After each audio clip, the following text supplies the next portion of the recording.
We built this city on rock and roll. Built this city. We built this city on rock and roll. Hello. Welcome to the Christchurch Fox Chapel podcast. Well, it's the fastest growing conservative, evangelical, charismatic, remunerated podcast in the entire Fox Chapel area. Say you don't know me. I recognize my face. Building. I just have to say, I think they wrote that song precisely for our podcast introduction. Yeah, in Ezra. On Ezra. That's right. Like the little, like, the bass, the slap bass part right there at the beginning is just, it's just perfectly situated for our Right, and podcast just intro. enough time to get the intro. Yeah. I'm pretty sure that's what was going on. I mean, that's another sign, isn't it, of the sovereignty of God? Yeah. Yeah. As if we needed one. They built this city on the sovereignty of God. And so today we're talking about remuneration. We are. And deliverance and vindication, maybe? It's a money order. So, Money order. you know, we've had this funny thing in Ezra where he does jump around a bit in time and he deals thematically in this part of the letter with a series of correspondences between the people of the land and the king in Persia regarding the temple of God and whether there's permission to rebuild or not. And it can be a little mind-bending. It's just a little dizzying because there's so many copies of letters. Yeah. Like the past 2 times I've preached on a copy of a letter, which has been really interesting, like to compare them. Yeah, it is. So, I mean, in this bit, for instance, Darius, who's the king of the day, starts looking back at things that Cyrus, the previous king, had written. And we'd already encountered Cyrus in Ezra chapter 1, when the people of God went home the first time. Yeah. So Darius, the character, there's a bit of dramatic irony here. Darius, the character, is learning about what Cyrus did, but we, the readers of Ezra, already know. We were there. Yeah. So he's discovering the proof that Cyrus did order this. Right. So, you know, in the last 2 weeks, we've seen this coterie of goons and these officials, sort of local officials, regional officials, come to the people of God and interrogate them and say, well, who gave you the right to build this temple? You know, where's your permit? What's going on? That's Tatnai and who's the other guy's name? Shethar-Bozenai. Shethar-Bozenai. How could I forget it? Some people aren't quite sure what Bozenai is. Note how it's a little b, not a capital B. There might be some kind of something that's not a last name. Like a Bozenai is Shethar the Bozenai. Yeah, yeah. There are actually extra biblical records that have been found that will have these names or very similar names from this era. So I do think that they were probably reasonably well-known regional governors of this province beyond the river. They weren't nobodies. This is actually something that you see all over the Bible, just as a side note, that if you do statistical analysis of common names archaeologically found, the names that the Bible will write in particular periods, especially in the Gospels, line up, and extra biblical things like the non-canonical Gospels, the names don't line up with that time period. Yeah. So it's like clearly written later. Yeah, there are often flaws in those documents that, like we talk about the Gospel of Thomas, the Gospel of Mary, these kind of apocryphal documents that really lack authenticity in all sorts of ways. And that's one, isn't it? Yeah, and I just think, I know we're in the Old Testament, but this is like, this book really gives you a sense of the trustworthiness of Scripture. Well, we know Cyrus and Darius are real. Yeah. I mean, Cyrus, we've talked about the Cyrus cylinder. There are artifacts in the British Museum you can dig up from this era. Yeah. The wonderful thing about Persia at this time is they were very keen on keeping meticulous records. Yeah. Written on clay, but sometimes written on leather. The climate was appropriate. It was good for preserving documents. Dry. It was dry. Yeah. Interestingly, well, let's get into that. Okay. So Darius has received this letter from the people of the land saying, look, there's something brewing here. There's a temple being built. There are huge stones. You know, King, you need to look into this because it could be a threat to your empire. Huge stones and timber, which by the way shows that it was parallel with what Solomon had done. Yes. Although it is actually quite a bit smaller. And so Darius responds to all this and he makes a decree, right? He does. So the king made a decree, it says chapter 6, verse 1, and a search was made in Babylonia in the house of the archives. So, I mean, they're already, here's an important thing, they have this archive room. They have a house of archives. Yeah. Where the documents were stored. So lots of documents were stored there. And in Ecbatana, the citadel that's in the province of Media, a scroll was found. Huh. So this is a city up north. It was the kind of summer residence for kings. Uh-huh. I think Cyrus probably was there a lot more, but Darius still has that as part of his empire. And basically, this is the stacks. This is the archives. It's the archive city. This is like it's like Chequers is for the Prime Minister of England, right? Oh, good knowledge, Ben. How do you know about Chequers? Everybody knows about Chequers. It's the Camp David of England. Is it really? Yeah, it's Except gross. with a lot more champagne. A lot more damp. Yeah. I don't think Camp David's that nice either. So yeah, that's right. A scroll was found on that says on what was written a record. Yeah, which is so funny. What is this? It's a record. It's a record. In the first year of Cyrus the king, I hadn't seen that. Cyrus the king issued a decree in his first year concerning the house of God at Jerusalem. Let the house be rebuilt, the place where the sacrifices were offered, and let its foundations be retained. Its height shall be 60 cubits, which is roughly like what, 40 feet? 40 a cubit was about 18 inches. Elbow to fingertip. Elbow to fingertip. So yeah, about 40 feet. Its breadth 60 cubits with 3 layers of great stones and 1 layer of timber. Okay, so that there's already some authority, right? They're building this big building with all these great stones and this great timber. Yeah, great stones and great timber. Yeah, they were told to build it with great stones and great timber. There's a funny thing that some of the scholars have noted here, actually, and that is that the Edict of Cyrus, which we are reading through the lens of Darius, right? Darius is quoting the Cyrus order, stipulates the height and it stipulates the breadth, but it doesn't stipulate the length. So weird. You've got 2 of the 3 dimensions here. Why? I don't know. I don't know at all. So one thought is that there was a constraint on its height and a constraint on its width, but no constraint on its length. You make it as long, make it a tunnel for all we care? Long as you like. That's weird. Possible. And interestingly, if that is the case, and we have to be open to that possibility because they evidently kept meticulous records, then the people of God had at least one dimension of this building that was unrestricted. Okay. And therefore, whatever they built was going to be below the permitted level. So they're not exceeding their authority. Whatever they did would be under the authority, because how do you build something bigger than infinite? So not only are they complying with the edict, right? But they're actually within it. Well within specification. Yeah, that's interesting. Now, some scholars would like to go a little bit further on than this. Okay, so Derek Kidner in his Tyndale commentary. Ooh, Derek. And we like a bit of any scholar called Derek is not going to be he's not going to come up with wild ideas. Derek is a sensible guy. Derek is always going to be, it's a very conservative kind of. Derek washes his car by hand on a Saturday morning. Derek collects model trains. Collects model trains. Right. Yeah. I can almost guarantee that we should send him this podcast. Well, we're commending him for being a sensible bloke. Yeah. So no flim flam. He doesn't like any funny business, Derek. Of that you can be assured. Okay, you're going to find a picture. I mean, he's a colossus. I bet he looks like John Cena. Oh, he is so old. He's really, really old. Yes, you did that in your sermon on Sunday. Who? You were like, let's say you're over the hill and you're completely spent. You've got no future left. You're like 52 or something. You said, and I saw half the room. Did I say that?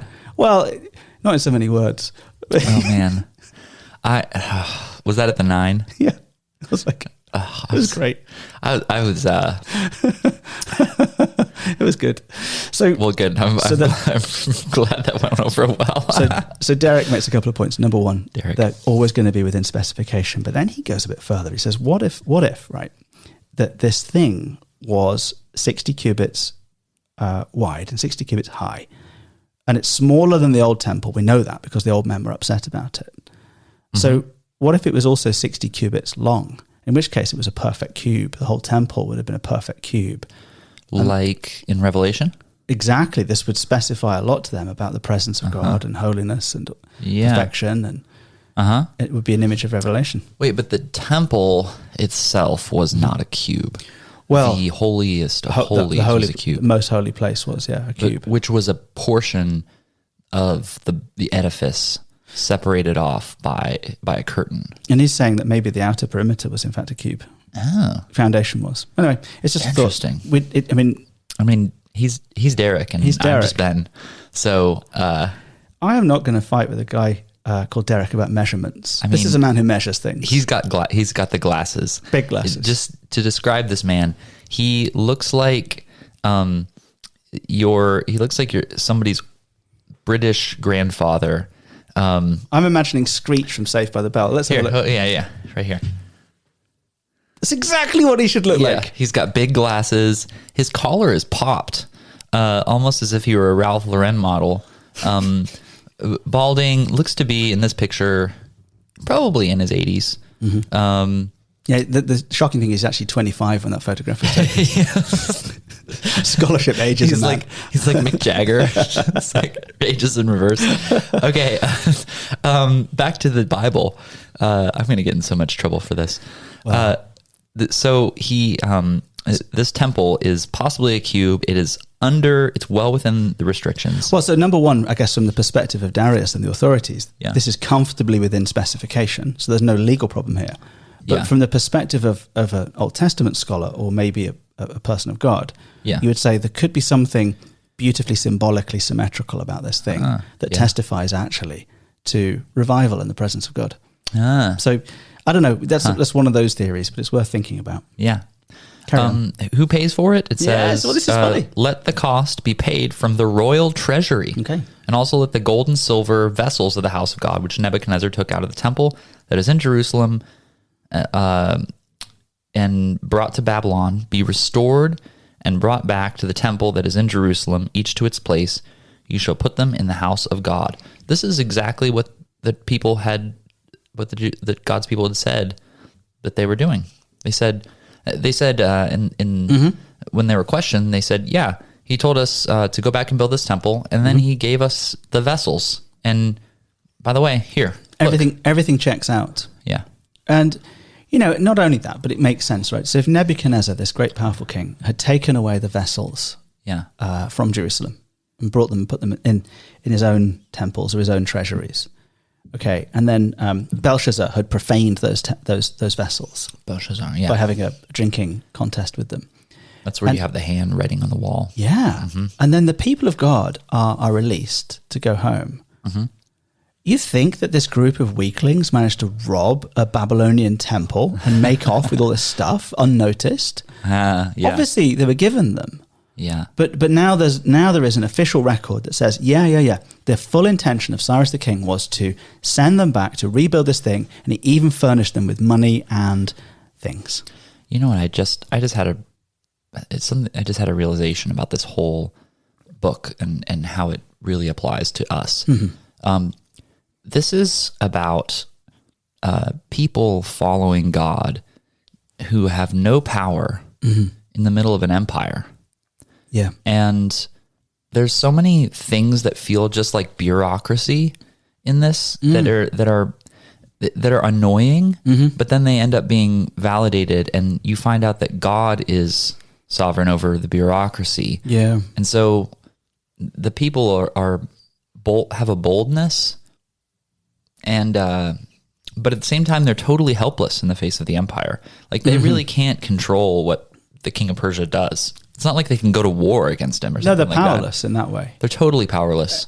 I read a book, I guess just after I came to faith, by a guy called Brother Yun, and it's called The Heavenly Man. I was just looking at it again the other day. So he was a monk in China in the 80s, and was told by the authorities that he couldn't go around doing monk stuff anymore, and he carried on. And was imprisoned for it and beaten and tortured. And his book is a fascinating kind of exploration of what it's like to resist the resistance, what it's like to stay with your faith, and how his faith grew. They asked him to recant his faith, and he said, and serve the kingdom of China. And he said, no, I serve the kingdom of God. I'm a heavenly man. That's where the title of the book comes from. And, you have another sort of thing there. He talks at great length about the sort of Marxist politics of China at the time and how its stated aim was to extinguish all forms of religion, including Christianity, and how there was a direct conflict between authority and his faith. Yeah. And you've got something similar here. You have a bureaucracy that is not particularly favorable to the people of God, and yet the people of God are finding favor here.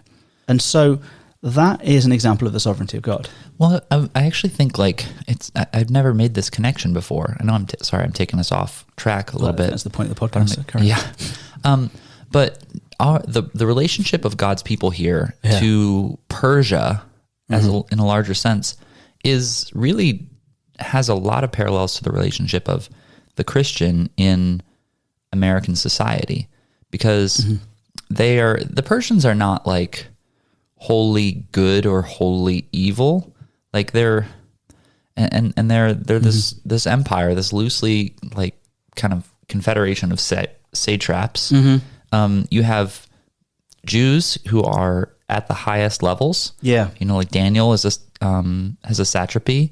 He's and his friends, like they're really high up in it. Yeah, and yet the people are. They're not ultimately their ultimate allegiance is not to Persia.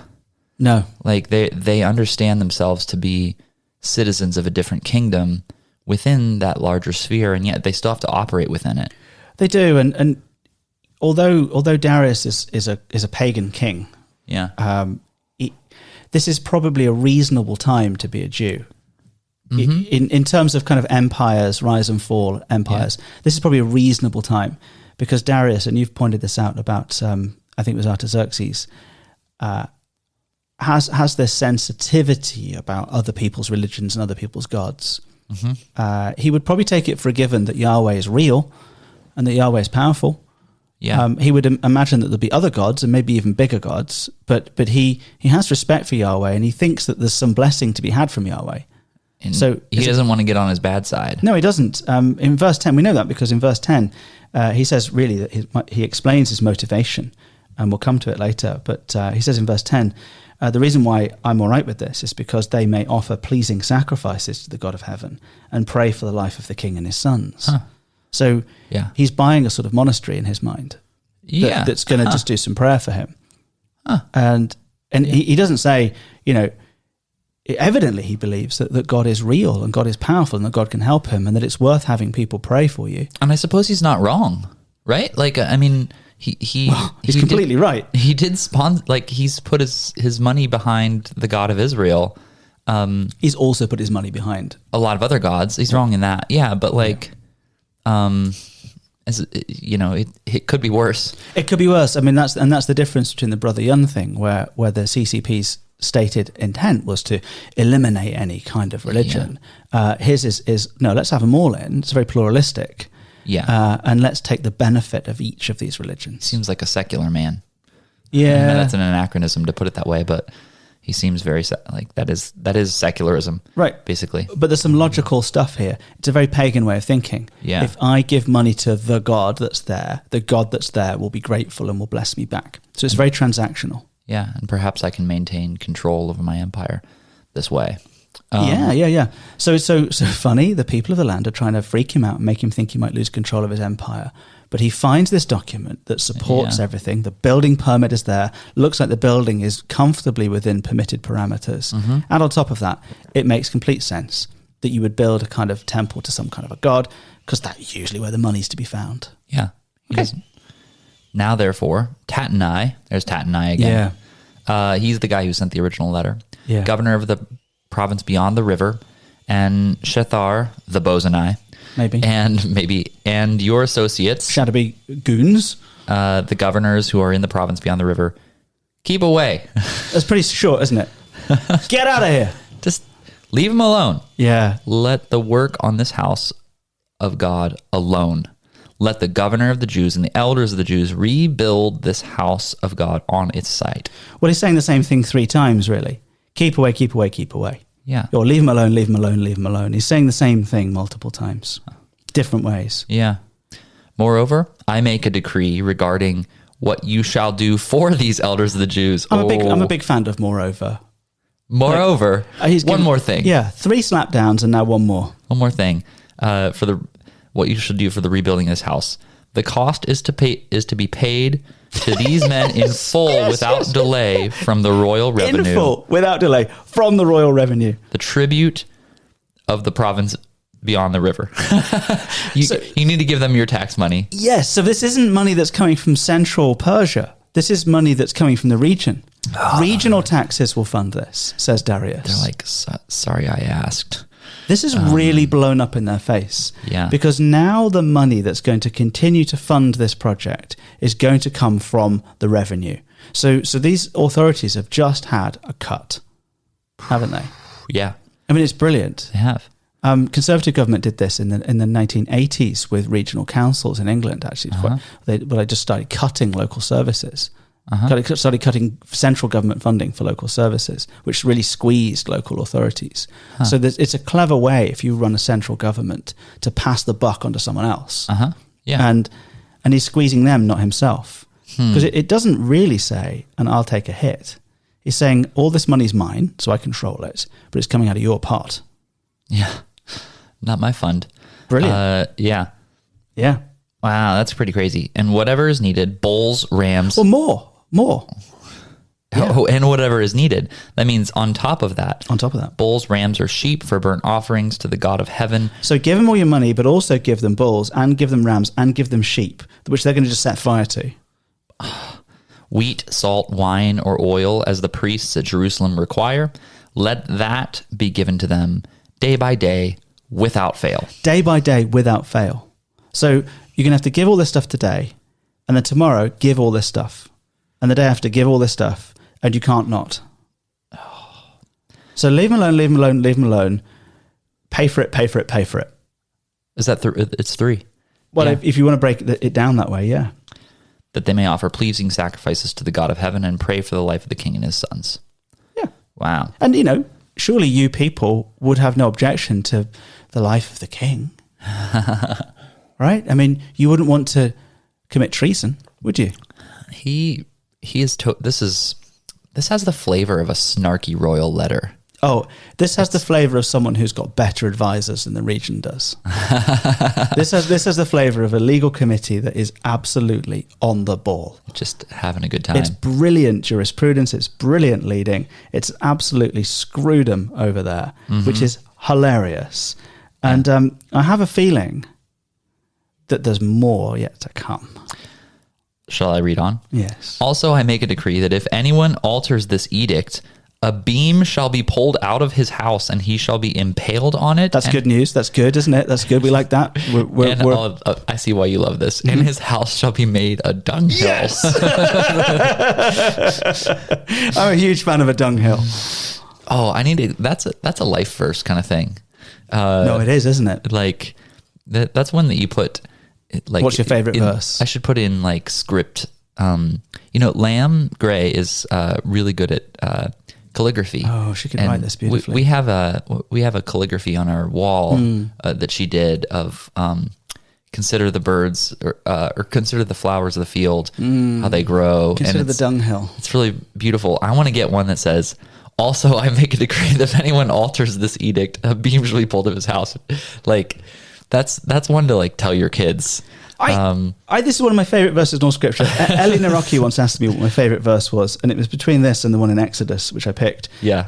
After the plague of frogs, and it said they piled them in heaps, and the whole land reeked of them. I mean, a huge fan of a reek pile. Okay, so is this a punishment like that's common among Persians, or is this just a weird guy cooking up an insane punishment? No, it is in fact actually known amongst Persians, though there's ambiguity about what is meant by it. Like, are you driven through by this thing like a stake? Are you hung on it like a crucifix? Are you just kind of roped to it and you have to drag it around? There's a little bit of ambiguity about exactly what's going on with this beam. But no, it was known that people's property, which stood for everything they'd ever achieved. Their life's works were to be destroyed, and they were to be killed on the destruction and to watch it be destroyed. That's a common thing, yeah. And then everyone becomes the town latrine, basically. Yeah, I mean the dunghill or the kind of stink pile is an outhouse. Okay. Or it's a place where excrement is piled up, but I think it's probably human excrement. It's not just like animal. It's not just like a compost heap. I think it's more like a sewer. So this is the harshest possible punishment to anyone who alters this edict. Like, you may not change my words, or else. I mean, basically, this sounds almost like the kind of shame of crucifixion.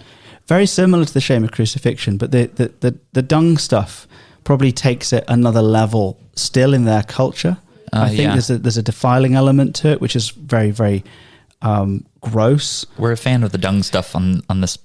Anything scatological on this podcast, we tend to gravitate toward. I think it's in Scripture because God likes this kind of humor. Yeah, the biblical authors were into it too. Like Paul says, right? The scum of the earth. Scum of the earth. And then I'm thinking of Philippians, right? I count it all as rubbish. Yeah, it's rubbish, which is that's like basically dung. I think probably these sort of things, these were just much more a part of everyday life because things were less sanitized. So, I mean, the problem of what you do with this kind of effluvia is always, it's been a big problem until about 150 years ago. So, yeah, it would be a substance that they knew that was associated with shame, that was associated with kind of grossness. You'd want it put away. So for your home, your entire life's work. To be consumed in feces, it's basically saying it's more than, it's both execution and cancellation, right? You're ultimately shamed. Your entire life's work is shamed. It's ruined. It's said to be the lowest possible place because you would put excrement in the most worthless place. Right. So, and then possibly something that the writer of Ezra is trying to get us to see here is that this house kind of dichotomy. So building a house. Yes, we're building a house. You interrupt it, we're going to poop on your house. Yes, exactly. Yeah, okay. Yeah. If you interrupt, if you do something to delay or whatever to interrupt this building of a house for God, then something's going to happen to your house. So this whole situation couldn't come out to be more of a victory for God's people than it has. Like, it's just total. They have total backing from Darius. Yes, I think it is a total win. It is an absolute slam dunk win. You take your case to the Court of Appeal or whatever, and it's a complicated case, and you've got 9 arguments, and you win all 9. I mean, that hardly ever happens. Yeah, that's right. It's unequivocal, right? It isn't unequivocal, and there's a lot of unequivocal language in here as well. Day by day, without delay, this kind of thing. The order itself is not only is it very comprehensive, but it's designed, I think, to shut down any loopholes or exceptions or workarounds. Well, he says this: "May the God who has caused his name to dwell there overthrow any king or people who shall put a hand to alter this, or to destroy this house of God that is in Jerusalem. I, Darius, make a decree, let it be done with all diligence." That's like all due haste. Isn't that illegal? Like, that's a legal term, right? Oh, I think this definitely sounds like legal language. And the funny thing is that in the midst of all of this, Darius is stumbling upon one or two truths that he probably doesn't understand. When he says that the name of God will dwell there, well, that's a whole theme that we explored a couple of weeks ago, that the name of God is synonymous with, the Shema, with synonymous with God's protection, provision, covenant promises, his identity, his reality, the relationship, all of those things. Yes.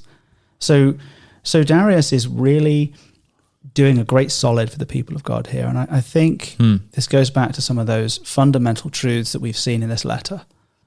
And that is that God is faithful to his own. This is an incredible blessing for the people of God that they couldn't possibly have worked out for themselves or even foreseen. But he's also sovereign over his enemies.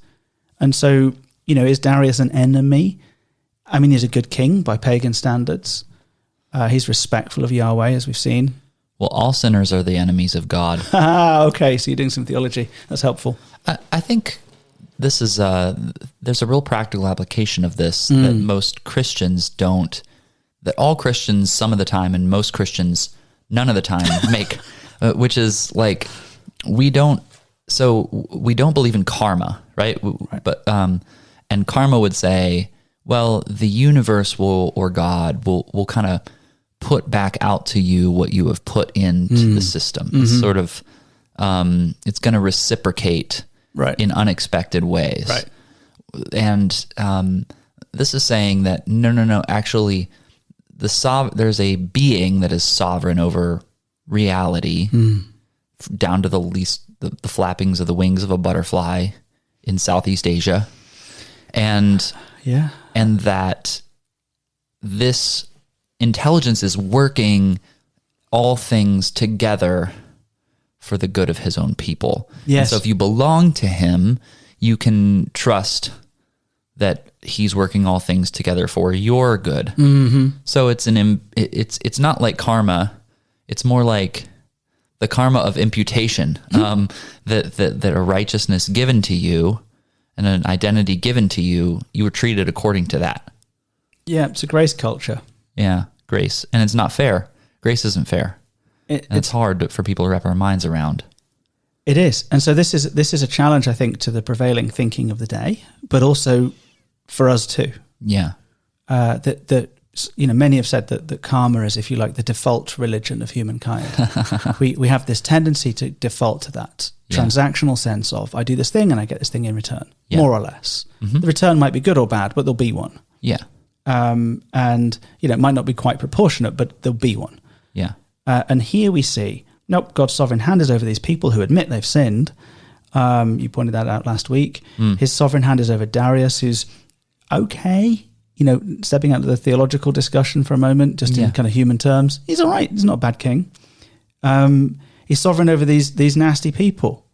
And maybe this particular group of nasty people, the people of the land here, are not as nasty as the other ones. But he's sovereign over all of the characters in this, all of them. Yeah. And ultimately bringing about the revelation of his own glory. Yeah. So the people of God are revived, and the revival meets resistance. The resistance leads to what we might call the renewal of their faith. I think I prefer that to reignition. Renewal is a bit more theological. Renewal. And all of the while that this revival and renewal is going on, I like reignition. What we're seeing fundamentally here is a relationship. Oh man. Okay, really quick. How do we fit Jesus? How do we fit Jesus? Oh, how does this connect to Jesus? Well, that is a thing I've been thinking about too. We've said many times that the temple motif is a kind of it's a type of garden, and it's a type of heavenly city. Okay, like it's like a step along the way. It's a little taste. It's an aftertaste of the returned garden, and it's a foretaste of the heavenly city that's being built. It's like a little slice or a little appetizer of heaven on earth. Of that relationship or intimacy, proximity, oneness with God that we have before the fall and that we have when he returns. And to some extent we have now. And how do we have it now? What is the temple now? That's a great question. What is the third temple now? What is the temple? What is the third temple? Yeah. What is it now? Well, this is a hotly debated thing because some people have said that, well, the third temple needs to be built, and the Bible would say the third temple has been built. Right, because Jesus was raised up in 3 days. Exactly. Jesus likens himself to the temple. He says, I am the temple. Yeah. Because what is a temple? A temple is a place where the name of God dwells. Yes. Well, there you go. The fullness of God dwells. In him, this is Colossians, right? In him, the fullness of God dwells bodily. And what do you do in a temple? You make sacrifices. And what do the sacrifices do? Well, they atone for sin, they offer thanks, they restore or renew or enable a relationship with God. So a wrong way to interpret Ezra would be to say, look, God provided for the building of his temple once, perhaps he will provide for the building of his temple again here in the future through international events. A better way to read Ezra would be to say God provided for the rebuilding of the temple. Yes. Here under Cyrus and Darius. Yes. And this was a preview of Jesus.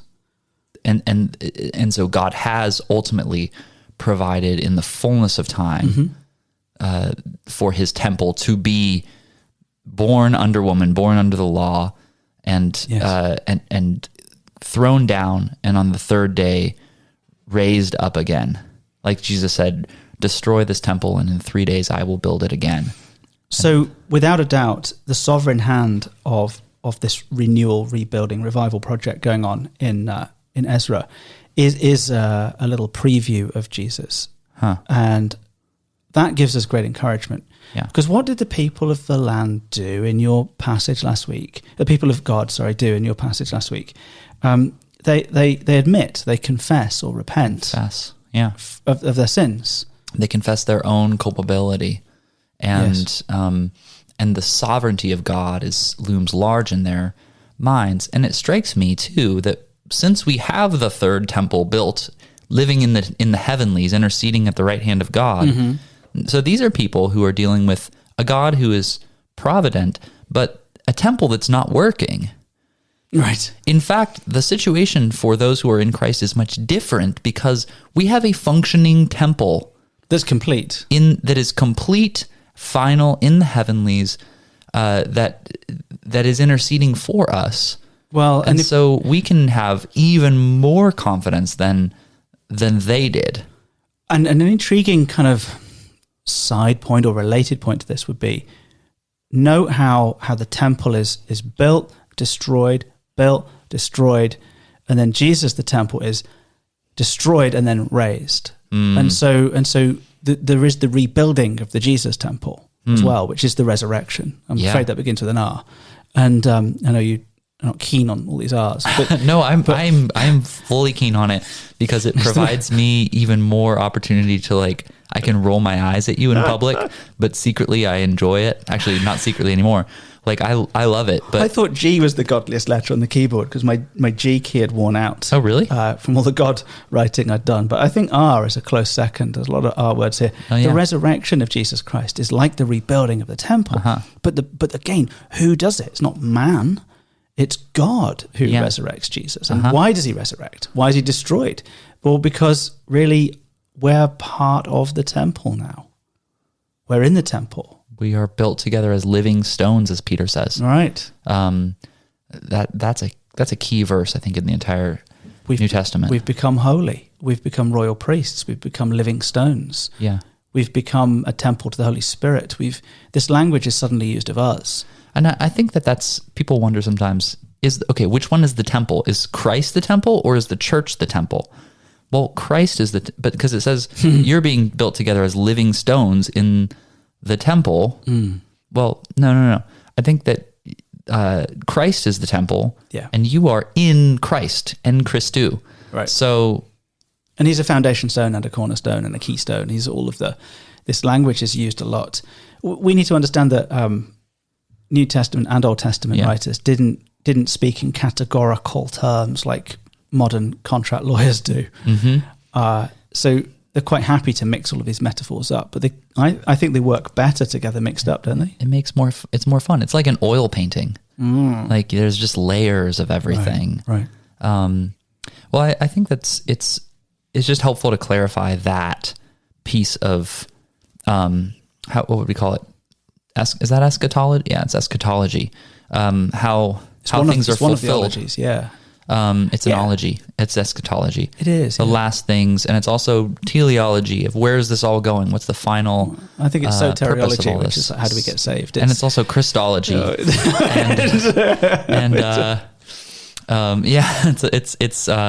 pneumatology, as it's all of the ologies. It's thanatology and biotology. Yeah. So it is, isn't it? It's a helpful question you've asked. I don't know that we've answered it very succinctly, but I think it's I don't think we've done anything succinctly on our podcast ever. No, but we're thinking about it as we go, and Yeah. and so let's see if we can come back to that in the next few weeks as we dig further into Ezra. Let's see if we can come back to this whole link between Jesus and the temple, because I think that we have to make that link. And it's something that both of us have been thinking a lot about lately, and hope to read about more. But thank you for leading us through this. Really helpful. A tour de force, Alex. I don't know about that. Truly, it was. Don't think it was. Well, in any case, stay classy. Yeah, well, hang on a minute. This has been a podcast of Christchurch Fox Chapel. Thank you very much for listening. See you very soon. Stay classy. But most of all, thank you for stopping by. Stay classy.